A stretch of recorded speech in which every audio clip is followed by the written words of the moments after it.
부대장 백상현 중령, 조국의 할머님께 충성. 중령의 우렁찬 목소리가 산골짜기에 울려 퍼집니다. 그 소리에 놀란 말수는 어리둥절한 표정으로 중령을 바라봅니다. 무슨 일인지 전혀 이해할 수 없는 상황입니다. 백상현 중령의 외침에 반응하여 정문 주변의 모든 병사들이 자동적으로 정문을 향해 경례 자세를 취합니다. 헌병들도 초소에 있던 병사들도 심지어 멀리서 지나가던 병사들까지 모두 할머니를 향해 경례를 합니다. 구독, 좋아요는 영상을 제작하는데 큰 힘이 됩니다.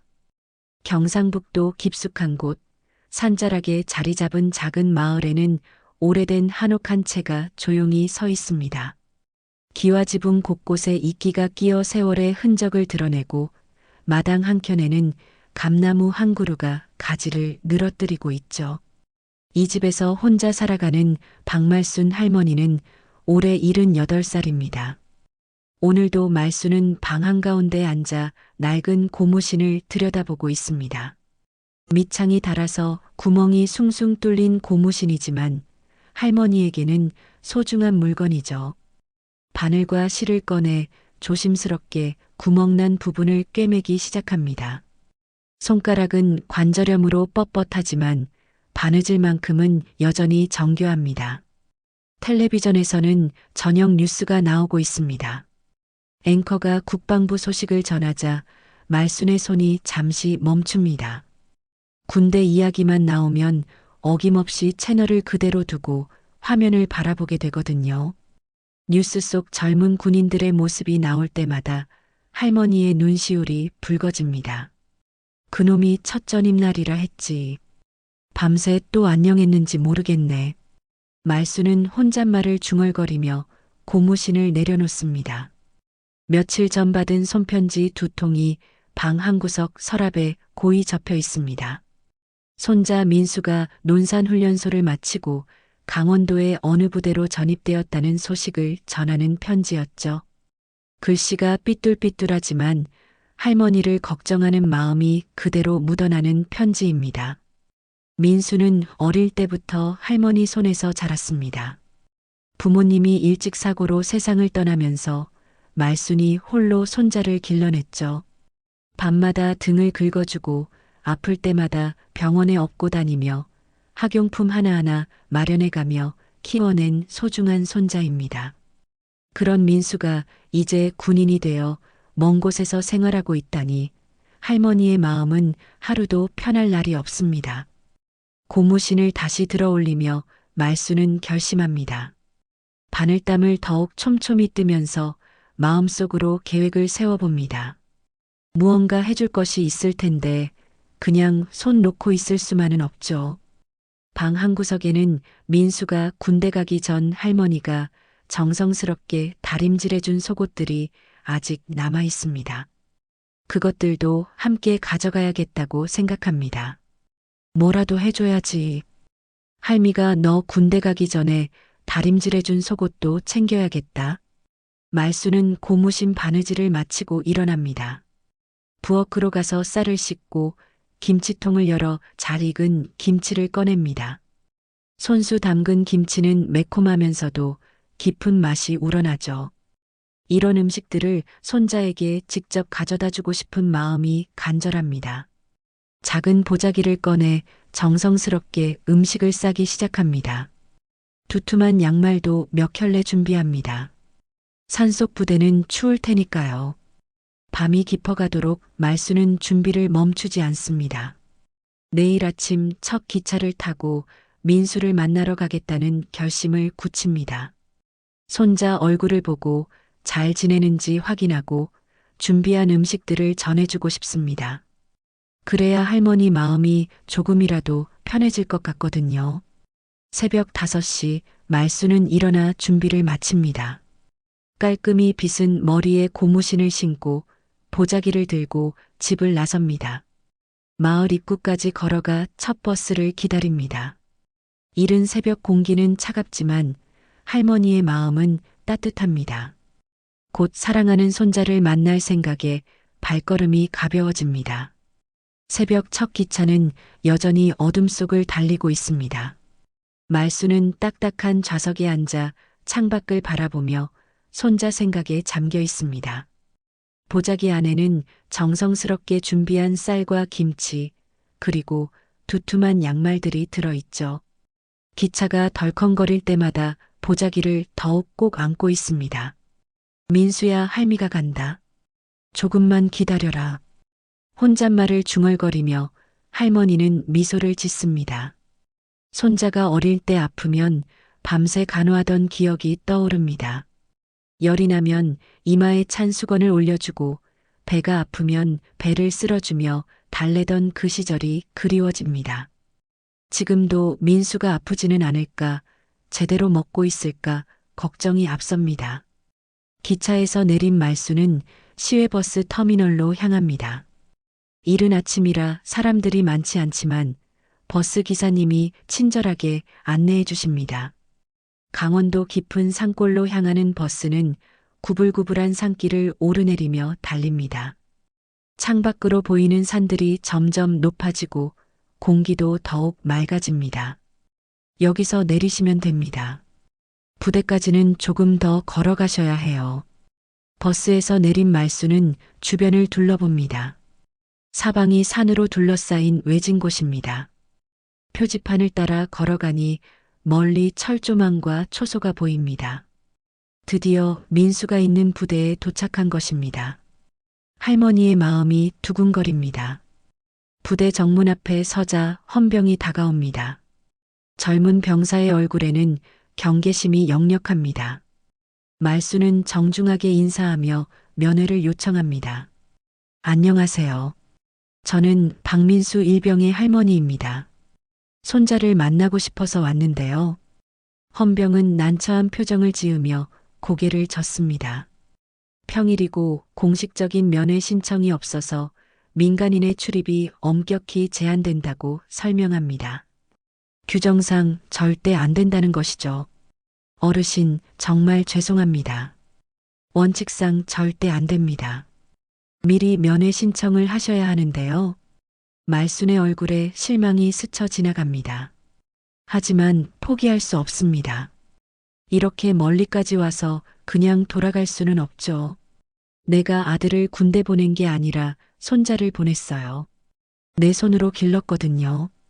고놈한테 김장김치도 담가주고 싶었는데. 할머니의 목소리에는 간절함이 묻어납니다. 헌병도 마음이 무거워집니다. 이런 상황을 여러 번 겪어봤지만 매번 마음이 아픕니다.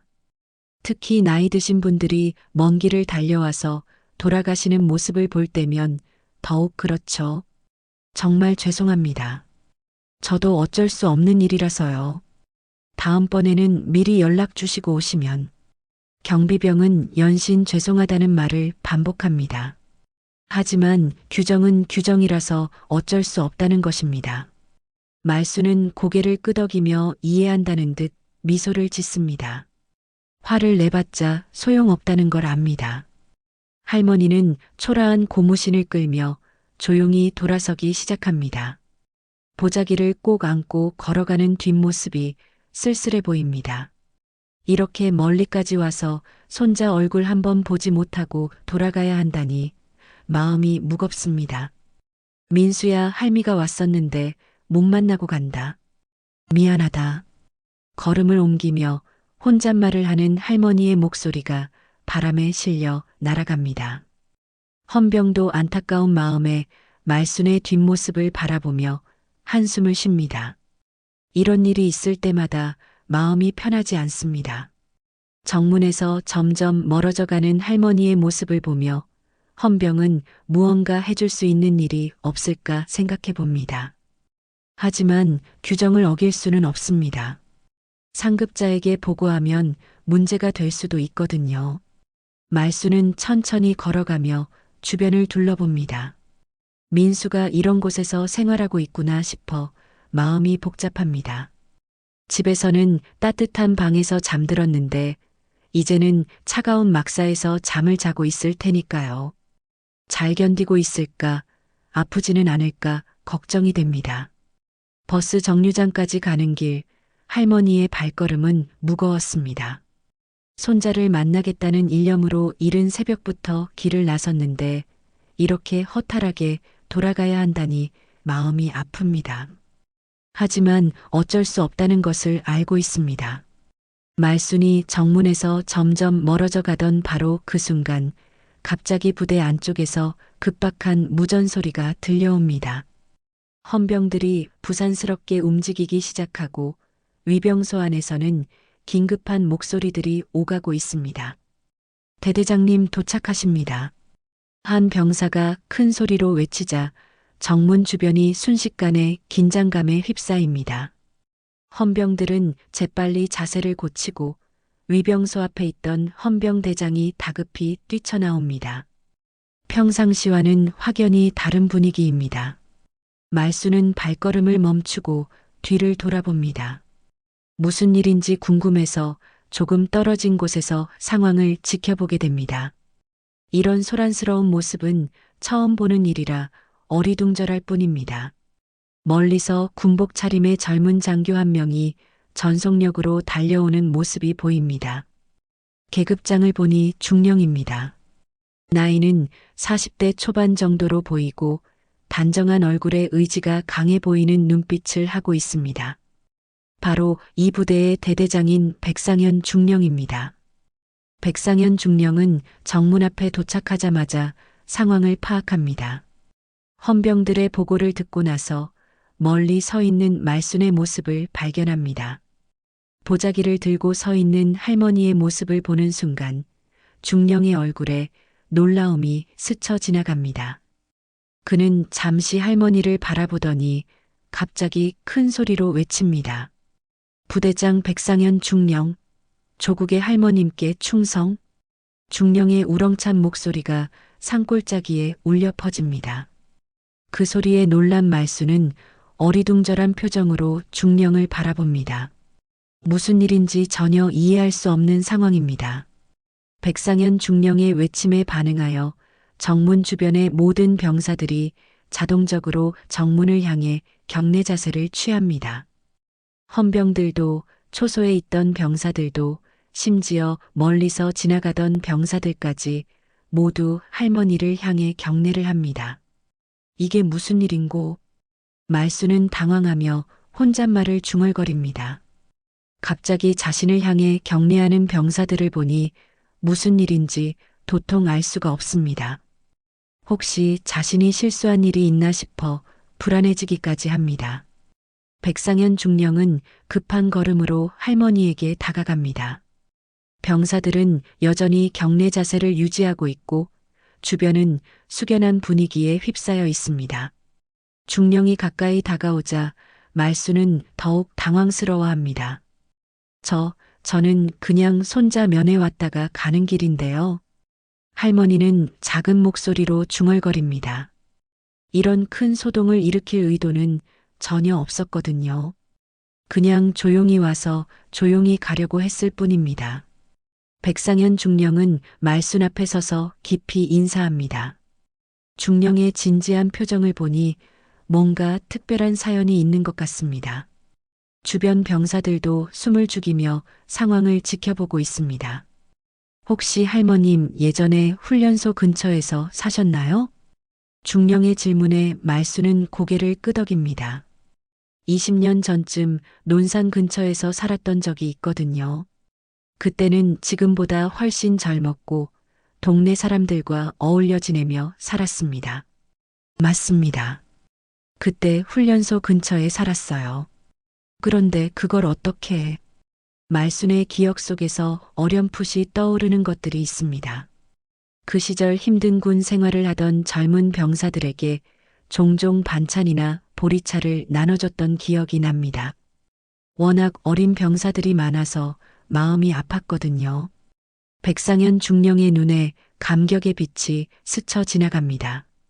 20년 전 자신이 힘들어하던 시절 이 할머니가 베풀어 주신 따뜻한 정성을 잊지 못하고 있었던 것입니다. 그때의 기억이 생생하게 떠오릅니다. 주변 병사들은 무슨 일인지 궁금해하며 상황을 지켜보고 있습니다. 대대장이 갑자기 나타나서 할머니께 경례하고 이런 특별한 상황이 벌어지는 이유를 모르겠습니다. 할머님, 정말 오랜만입니다. 중령의 목소리에는 진심 어린 감사함이 묻어납니다. 할머니는 여전히 상황을 완전히 파악하지 못하고 있지만 중령의 진지한 모습을 보니 뭔가 특별한 인연이 있었던 것 같다는 생각이 듭니다. 백상현 중령은 말순 할머니 앞에 무릎을 꿇고 정중히 말합니다. 주변 병사들은 이런 모습을 처음 보는 일이라 놀라움을 감추지 못합니다. 대대장이 민간인 할머니 앞에 무릎을 꿇다니 상상할 수 없는 일이었거든요. 제가 훈련소 때 할머님 밥을 얻어먹었습니다. 중령의 진심 어린 고백에 말수는 깜짝 놀랍니다. 20년 전 일을 기억하고 있다니 믿기지 않습니다. 그때는 워낙 많은 병사들이 왔다 갔다 해서 얼굴을 일일이 기억하기 어려웠거든요. 어머, 그때 그 애가 너냐? 참 야윈 애였는데. 할머니의 기억 속에서 어렴풋이 떠오르는 모습이 있습니다. 특히 마른 체격에 고향 그리워하던 젊은 병사 하나가 생각납니다. 다른 병사들보다 유독 수줍어하면서도 예의 바른 청년이었죠. 백상현 중령은 고개를 끄덕이며 계속 말합니다. 그 민수의 중대장이기도 합니다. 이 말에 말수는 더욱 놀랍니다. 세상이 이렇게 좁을 수가 있을까요? 20년 전 자신이 돌봐줬던 그 청년이 지금은 중령이 되어 손자의 상관이 되어 있다니 운명 같은 일입니다. 민수가 너희 부대에 있다고? 어머나, 이게 무슨 인연인고. 할머니는 감격해하며 눈시울을 붉힙니다. 이렇게 기막힌 인연이 있을 줄 누가 상상이나 했겠습니까? 손자가 그때 자신이 돌봐준 청년의 부하가 되어 있다니 세상은 정말 신기합니다. 백상현 중령은 20년 전 그 시절을 떠올립니다. 훈련소 생활이 힘들어서 매일 고향 생각에 눈물을 흘리던 때였습니다. 특히 주말이면 더욱 외로웠죠. 그런 자신에게 따뜻한 밥 한 끼와 정성스런 반찬을 건네주시던 할머니의 모습이 생생합니다. 그때 할머님이 주신 김치찌개 맛을 아직도 잊을 수가 없습니다. 고향 음식 같아서 얼마나 울었는지 모릅니다. 중령의 목소리에는 진한 그리움이 묻어납니다. 그때 받은 따뜻함이 자신을 군인으로 만들어준 원동력 중 하나였거든요. 어려운 시절마다 할머니의 따뜻한 마음을 떠올리며 버텨왔습니다. 이 은혜, 이제야 갚습니다. 백상현 중령의 진심 어린 말에 말수는 당황하면서도 울컥해 눈물을 흘립니다. 자신이 별 생각 없이 베풀었던 작은 정성이 이렇게 큰 의미로 남아 있었다니 감동스럽기까지 합니다. 은혜라니 그냥 배고픈 아이들 보니 마음이 아파서 그랬을 뿐인데 할머니는 손수건으로 눈물을 닦으며 겸손하게 말합니다. 그때는 정말 별다른 생각 없이 한 일이었거든요. 어린 병사들이 고향 음식 그리워하는 모습이 안쓰러워서 자연스럽게 나눠준 것 뿐이었습니다. 하지만 곧 내부에서 반발이 생기기 시작합니다. 몇몇 간부들이 웅성거리며 대화를 나눕니다. 이런 이례적인 행위가 군 규율에 위반되는 것 아니냐는 의견들이 나오기 시작하는 것입니다. 대대장님이 왜 갑자기 저러시는 거지? 규정 위반 아닌가? 민간인에게 경례까지. 상급 부대에서 알게 되면 문제되는 거 아냐? 간부들의 속삭임이 점점 커집니다. 아무리 개인적인 인연이 있다고 해도 공식적인 자리에서 이런 행동을 하는 것은 군 규율에 맞지 않는다는 지적입니다. 특히 정문에서 이런 소동이 벌어지면 상급 부대에 보고될 수도 있거든요. 백상현 중령도 이런 분위기를 감지합니다. 하지만 할머니에 대한 감사한 마음을 표현하지 않을 수는 없었습니다. 그때 받은 은혜가 너무 커서 그냥 지나칠 수가 없었거든요. 할머님, 민수를 잘 돌봐드리겠습니다. 제가 책임지고 챙기겠습니다. 중령의 약속에 말수는 고마워합니다. 하지만 주변 분위기가 심상치 않다는 것을 눈치챕니다. 간부들의 표정이 굳어 있고 병사들도 어색해하는 것 같습니다. 혹시 내가 와서 민수한테 피해가 되는 건 아닌가? 할머니는 불안해하며 중령에게 조심스럽게 묻습니다. 손자에게 도움이 되려고 온 길인데 오히려 해가 되면 안 되거든요. 백상현 중령은 잠시 고민합니다. 개인적으로는 할머니를 극진히 모시고 싶지만 부대 규율과 상급자들의 시선을 무시할 수는 없는 상황입니다. 군인으로서의 책임과 개인적인 감정 사이에서 갈등하게 됩니다. 결국 중령은 어려운 결정을 내려야 합니다. 할머니의 방문을 공식적으로 허용할 것인지 아니면 규정에 따라 정중히 돌려보낼 것인지 선택해야 하는 상황에 놓인 것입니다.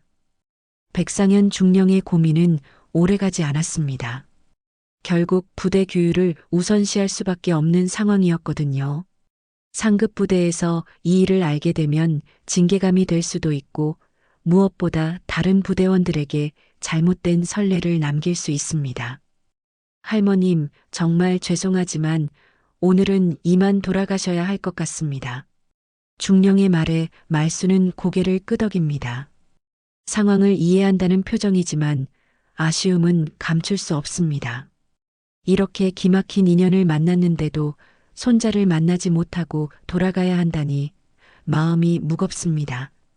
괜찮습니다. 규칙이 있는 건 알고 있어요. 다음에 기회가 되면 또 오겠습니다.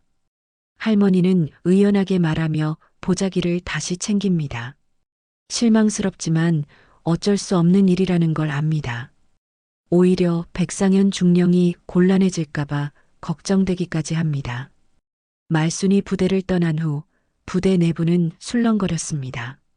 간부들 사이에서는 대대장의 행동에 대한 의견이 분분했습니다. 개인적인 감정으로 군 규율을 흐트러뜨렸다는 비판의 목소리가 나오기 시작한 것입니다. 아무리 개인적인 인연이 있다고 해도 공식 석상에서 저런 행동은 상급 부대에 보고가 올라가면 문제가 될 텐데 간부들의 우려는 현실이 되었습니다. 며칠 후 연대 본부에서 연락이 왔습니다. 정문에서 벌어진 일에 대한 보고서를 제출하라는 지시였습니다. 누군가 상부에 보고한 것이었죠. 백상현 중령은 연대장 앞에서 구두 경고를 받게 됩니다. 군 규율 위반과 개인 감정으로 인한 부적절한 행동이라는 지적이었습니다. 공식 징계는 아니었지만 중령으로서는 치명적인 타격이었습니다. 백중령, 개인적인 감정은 이해하지만 군인으로서는 절대 있어서는 안 될 일이야. 연대장의 엄중한 질책에 백상현 중령은 고개를 숙일 수밖에 없었습니다. 할머니에 대한 감사한 마음은 변함없지만 군인으로서의 책임을 소홀히 했다는 비판을 받아들여야 했습니다. 이 일은 곧 부대 전체에 알려졌습니다. 민수에게도 자연스럽게 소식이 전해졌죠. 할머니가 찾아왔었다는 소식을 듣고 민수는 기뻤지만 동시에 걱정이 되기 시작했습니다. 야, 박민수, 너 할머니 때문에 대대장님이 혼났다며? 특혜 받는다고 소문 나는 거 아냐? 동기들과 선임들의 시선이 달라지기 시작했습니다. 대대장이 개인적으로 챙겨주는 병사라는 소문이 퍼진 것입니다. 군대에서 이런 소문은 독이 됩니다. 다른 병사들의 질투와 견제를 받게 되거든요. 몇몇 선임들은 민수를 더욱 엄하게 대하기 시작했습니다. 특혜를 받는다는 오해 때문에 오히려 더 힘든 일을 시키고 사소한 실수도 크게 문제 삼았습니다. 야, 박민수, 대대장 백 믿고 설치는 거야? 할머니 찾아와서 봐달라고 했나? 응? 선임들의 핀잔에 민수는 말문이 막혔습니다.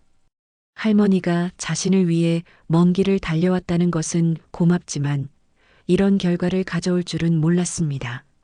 민수는 결국 할머니에게 편지를 쓸 수밖에 없었습니다. 마음 아픈 내용이었지만 솔직하게 써야 했습니다. 할머니, 오지 마세요. 오시면 나 군생활 더 힘들어져요. 대장님도 혼났대요. 편지를 쓰면서 민수의 눈에서 눈물이 흘렀습니다. 할머니의 사랑을 거부하는 것 같아서 마음이 찢어졌거든요. 하지만 현실적으로 어쩔 수 없는 선택이었습니다. 할머니 마음은 정말 고맙지만 군대는 그런 곳이 아니에요. 이해해 주세요. 민수는 편지에 자신의 솔직한 심정을 담았습니다.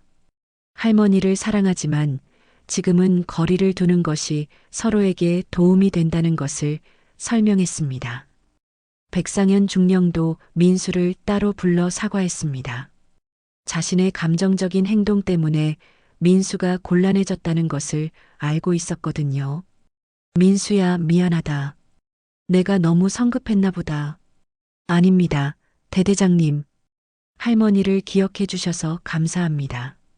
민수는 예의 바르게 대답했지만 마음속으로는 복잡했습니다.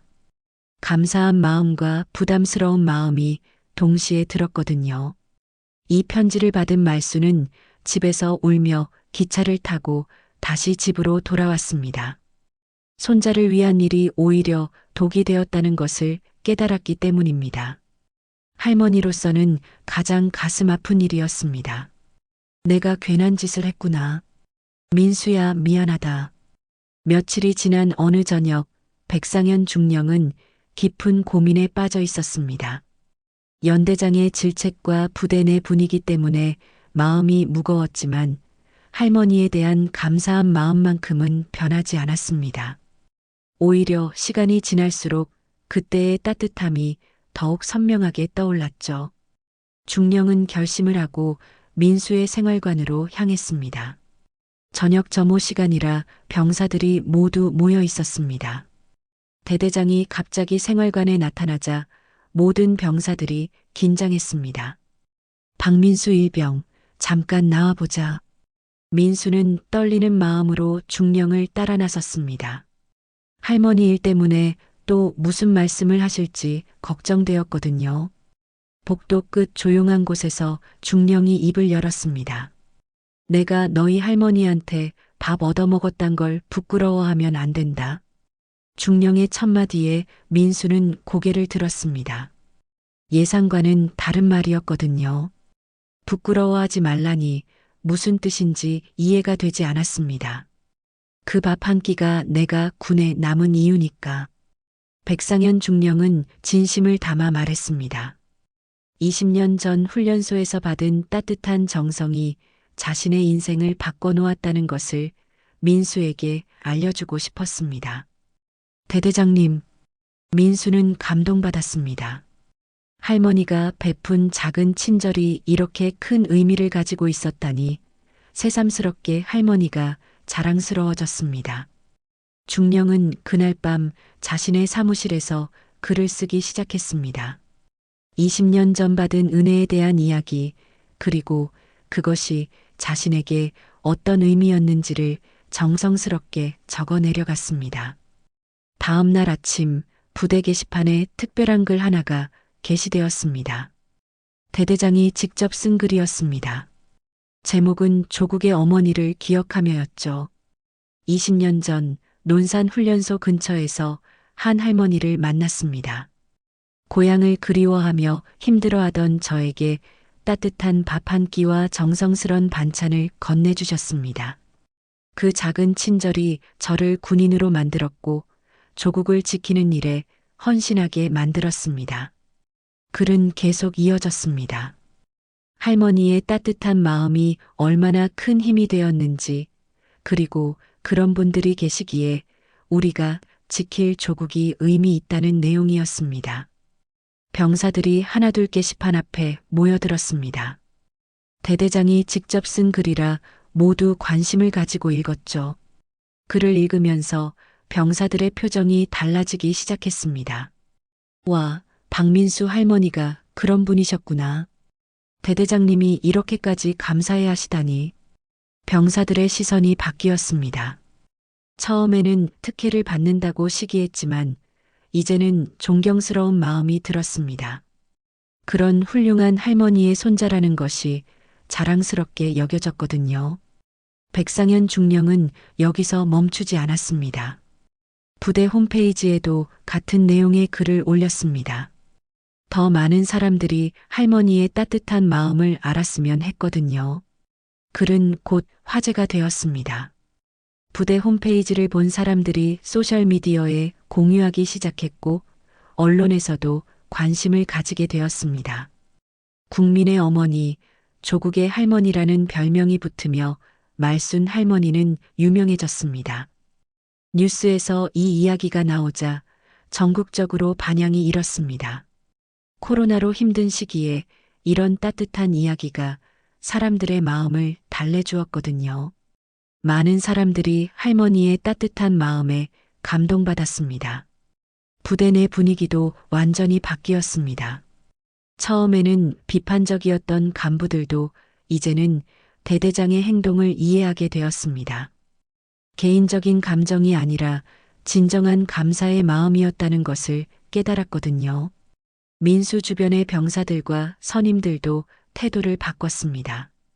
이제는 질투나 견제 대신 존경의 마음으로 민수를 대했습니다. 그런 훌륭한 할머니에게 키워진 민수 자체가 특별하다고 여겨졌거든요. 야, 민수야. 너희 할머니 정말 대단하시다. 우리도 그런 할머니 밑에서 자랐으면 좋았을 텐데. 동기들의 부러움 섞인 말에 민수는 뿌듯해했습니다. 할머니가 자랑스럽다는 마음이 가슴 가득 차올랐죠. 민수는 그날 밤 할머니에게 편지를 썼습니다. 이번에는 전혀 다른 내용이었습니다. 눈물 어린 편지였죠. 할머니, 나 이제 고무신만 봐도 울컥해요. 할머니가 얼마나 훌륭한 분인지 모든 사람들이 알게 되었어요. 다시 와주세요. 아니, 부대에서 기다릴게요. 편지를 쓰면서 민수는 울었습니다. 처음에는 부담스러워했지만 이제는 할머니가 그리워졌거든요. 할머니의 따뜻한 마음이 이렇게 많은 사람들에게 감동을 주고 있다는 것이 자랑스러웠습니다. 백상현 중령도 안도의 한숨을 쉬었습니다. 연대장에게서도 격려의 전화가 왔거든요. 처음에는 질책했지만 이제는 오히려 칭찬을 받게 된 것입니다. 민수의 편지를 받은 말수는 며칠 동안 고민했습니다. 처음에는 손자에게 피해가 될까봐 걱정했지만 편지에 담긴 간절한 마음을 읽고 나니 다시 가고 싶어졌습니다. 텔레비전에서 자신의 이야기가 나오는 것을 보고는 더욱 놀랐죠. 어머나, 내가 텔레비전에 나오다니. 할머니는 어리둥절해하면서도 한편으로는 뿌듯했습니다. 자신이 별 생각 없이 했던 일이 이렇게 큰 의미로 받아들여진다니 신기하기만 했습니다. 마을 사람들도 할머니를 다른 시선으로 바라보기 시작했습니다. 평소에는 조용한 할머니였는데 갑자기 유명 인사가 된 것입니다. 이웃들이 하나둘 찾아와 축하 인사를 건넸죠. 말순이네, 너 정말 대단하다. 우리 동네에서 이런 분이 나올 줄이야. 텔레비전에서 봤는데 정말 감동적이더라. 이웃들의 칭찬에 말수는 쑥스러워했습니다. 하지만 무엇보다 손자가 자랑스러워한다는 것이 가장 기뻤습니다. 며칠 후 뜻밖의 전화가 걸려왔습니다. 백상현 중령이 직접 전화를 한 것입니다. 할머니를 부대로 공식 초청하고 싶다는 내용이었죠. 할머님, 이번에는 정식으로 모시고 싶습니다. 부대 전체가 할머님을 기다리고 있습니다. 중령의 정중한 초청에 말수는 기뻤습니다. 이번에는 떳떳하게 손자를 만날 수 있다는 생각에 마음이 설렜죠. 그러면 다시 한번 가보겠습니다. 고마워요. 할머니는 새로 산 고무신을 꺼내 신어봤습니다. 처음 갔을 때 신었던 낡은 고무신 대신 이번에는 새 것을 준비한 것입니다. 손자를 만나는 특별한 날이니까 새 신발을 신어야겠다고 생각했거든요. 출발하는 날 아침, 말수는 정성스럽게 음식을 준비했습니다. 이번에는 더 많은 양을 준비했습니다. 민수뿐만 아니라 다른 병사들과도 나눠 먹을 생각이었거든요. 부대에 도착하자 완전히 다른 풍경이 펼쳐졌습니다. 정문 앞에는 군악대가 대기하고 있었고 조국의 어머니 방문이라고 쓰인 현수막이 걸려 있었습니다. 이전과는 전혀 다른 대접이었죠. 어머나, 이게 무슨 일인고. 말수는 당황하며 주변을 둘러봤습니다. 이런 큰 환영을 받을 줄은 꿈에도 몰랐거든요. 그냥 조용히 손자만 만나고 오려고 했는데 이렇게 성대한 행사가 될 줄이야 상상도 못했습니다. 백상현 중령을 비롯한 모든 간부들이 정문 앞에서 정렬해 할머니를 맞이했습니다. 헌병들도 깃발을 들고 경례 자세를 취하고 있었죠. 마치 국가 귀빈을 맞이하는 것 같은 분위기였습니다. 조국의 어머니이신 박말순 할머님을 환영합니다. 군악대의 연주가 시작되고 중령의 환영사가 이어졌습니다. 할머니는 감격해서 눈물을 흘렸습니다. 이런 대접을 받을 자격이 있나 싶어 부끄럽기까지 했거든요. 그때 멀리서 민수가 달려오는 모습이 보였습니다. 깔끔한 군복을 입고 반듯한 자세로 뛰어오는 손자의 모습이 너무나 멋져 보였습니다. 할머니가 길러낸 그 작은 아이가 이제 의젓한 군인이 된 것입니다. 할미 왔제. 민수가 할머니 앞에 서서 큰 소리로 인사했습니다. 군인다운 당당한 목소리였지만 그 안에는 할머니에 대한 그리움과 사랑이 가득 담겨 있었죠. 할머니, 충성. 민수의 경례에 말수는 더욱 울컥했습니다.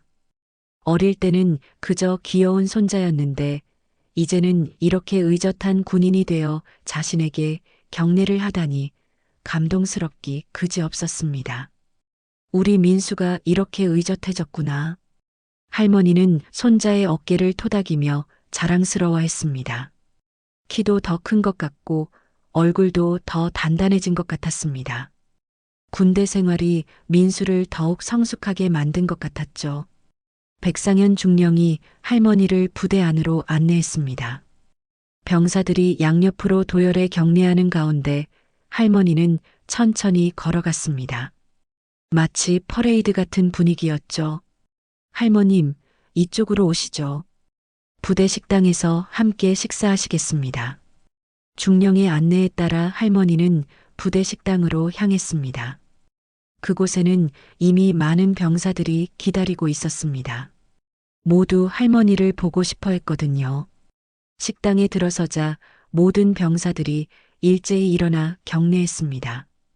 할머니는 이런 대접이 부담스러우면서도 감사했습니다. 여러분, 고생 많습니다. 우리 민수 잘 돌봐줘서 고마워요. 할머니의 인사에 병사들은 감동받았습니다. 진심이 담긴 따뜻한 말에 많은 병사들의 눈시울이 붉어졌죠. 고향에 계신 할머니가 생각났거든요. 민수는 할머니 옆에 앉아 뿌듯해했습니다. 이렇게 많은 사람들이 할머니를 존경하고 사랑한다는 것이 자랑스러웠습니다. 처음에는 부담스러워했지만 이제는 온 마음으로 감사했죠. 부대 식당에서는 말순 할머니가 손수 만든 음식을 병사들과 함께 나누는 특별한 시간이 시작되었습니다. 할머니가 정성스럽게 준비해온 김치와 반찬들이 식탁 위에 펼쳐지자 병사들의 얼굴에 환한 미소가 떠올랐습니다. 어머, 이게 집에서 담근 김치 맛이네요. 정말 할머니 손맛이에요. 병사들의 감탄사에 말수는 흐뭇해했습니다. 젊은 군인들이 고향 음식을 그리워하는 마음을 누구보다 잘 아는 할머니였거든요. 20년 전에도 그랬고 지금도 마찬가지였습니다. 백상현 중령이 병사들 앞에서 일어나 말했습니다. 할머니 같은 분이 계시기에 우리가 지킬 조국이 존재합니다. 중령의 진심 어린 말에 식당 안이 숙연해졌습니다. 병사들은 모두 고개를 끄덕이며 공감했죠. 할머니의 따뜻한 마음이야말로 그들이 지켜야 할 소중한 가치라는 것을 깨달았습니다. 식사 후에는 부대 강당에서 특별한 행사가 열렸습니다. 편지 낭송 행사였죠. 평소에도 가족에게서 온 편지를 낭독하는 시간이 있었지만 오늘은 특별히 민수가 할머니에 대한 이야기를 읽게 되었습니다. 민수는 떨리는 마음으로 연단에 올라섰습니다. 손에는 자신이 직접 쓴 글이 들려 있었습니다. 할머니에 대한 감사와 사랑을 담은 진심 어린 편지였죠. 존경하는 할머니께 저를 이 세상에서 가장 사랑해 주시고 이 세상에서 가장 훌륭한 분으로 키워주신 할머니께 감사드립니다. 민수의 목소리가 강당 안에 울려 퍼졌습니다. 할머니는 눈물을 흘리며 손자의 모습을 바라봤습니다. 어릴 때는 말썽만 부리던 아이가 이렇게 의젓하게 자신의 마음을 표현하다니 감동스럽기 그지없었습니다. 할머니가 베푸신 작은 친절이 이렇게 많은 사람들에게 감동을 주고 있습니다. 저는 할머니의 손자라는 것이 세상에서 가장 자랑스럽습니다. 민수의 낭송이 끝나자 강당 안에서 박수가 터져 나왔습니다. 병사들은 모두 감동받았고 할머니는 눈물을 멈출 수 없었습니다. 행사가 끝난 후 한 부사관이 조용히 할머니에게 다가왔습니다. 중년의 부사관이었는데 얼굴에는 그리움이 어려 있었습니다. 저 어릴 때 할머니 손에 컸습니다. 부사관의 조용한 고백에 말수는 고개를 끄덕였습니다. 이런 아이들이 얼마나 많은지 할머니는 잘 알고 있었거든요. 할머니 없이 자란 아이들이 세상에는 너무나 많았습니다. 저도 많이 외로웠는데 오늘 위로받았습니다. 부사관의 말에 할머니는 그의 손을 잡아주었습니다. 말은 하지 않았지만 그 따뜻한 손길만으로도 충분했습니다. 할머니의 온기가 부사관의 마음에 전해졌죠. 그날 이후 말수는 명예대대 어머니로 정식 초청받게 되었습니다. 백상현 중령이 직접 임명서를 전달했죠. 할머니에게는 생전 처음 받는 공식적인 인정이었습니다. 박말순 할머님을 우리 부대 명예 어머니로 모시겠습니다. 중령의 선언에 모든 병사들이 박수를 쳤습니다. 할머니는 감격해서 말문이 막혔죠. 이런 영광을 받을 자격이 있나 싶어 겸손해하기만 했습니다. 한 달에 한 번씩 부대에서 손편지가 도착하기 시작했습니다. 민수뿐만 아니라 다른 병사들도 할머니에게 안부를 묻는 편지를 썼죠. 할머니에게는 갑자기 수십 명의 손자가 생긴 것 같았습니다. 할머니, 저희들을 잊지 마세요. 할머니 덕분에 힘이 납니다. 고향 할머니 생각날 때마다 할머니를 떠올려요. 편지들을 읽으며 말수는 행복했습니다. 자신이 이렇게 많은 젊은이들에게 힘이 되고 있다는 것이 감사했거든요. 어느 날 받은 편지 중에는 특별한 내용이 있었습니다. 부대에서 단체로 쓴 편지였죠. 고무신은 낡았지만 조국은 고맙습니다. 이 한 줄이 말순의 마음을 울렸습니다. 자신의 낡은 고무신처럼 평범하고 초라하지만 그 안에 담긴 사랑만큼은 소중하다는 뜻으로 받아들였거든요. 말수는 그날 밤 답장을 썼습니다. 서툰 글씨였지만 진심이 가득 담긴 편지였죠. 우리 아들들아, 할미도 너희들 덕분에 행복하다. 건강하게 잘 지내거라. 언제나 너희들을 사랑한다. 편지를 쓰면서 할머니는 미소 지었습니다. 낡은 고무신을 신고 먼 길을 달려간 그날이 인생에서 가장 의미 있는 하루였다는 생각이 들었거든요. 민수는 이제 자신있게 동기들에게 할머니 자랑을 했습니다. 부끄러워하거나 부담스러워하지 않았죠. 오히려 세상에서 가장 자랑스러운 할머니라고 당당하게 말했습니다. 백상현 중령도 연대장으로부터 표창을 받았습니다. 부대 사기 진작과 국민 화합에 기여했다는 이유였죠. 처음에는 질책받았지만 결국 인정받게 된 것입니다. 그렇게 말순 할머니의 고무신 이야기는 많은 사람들의 마음에 따뜻한 감동을 남겼습니다. 작은 친절이 얼마나 큰 힘이 되는지, 그리고 진정한 사랑이 무엇인지를 보여준 아름다운 이야기였습니다.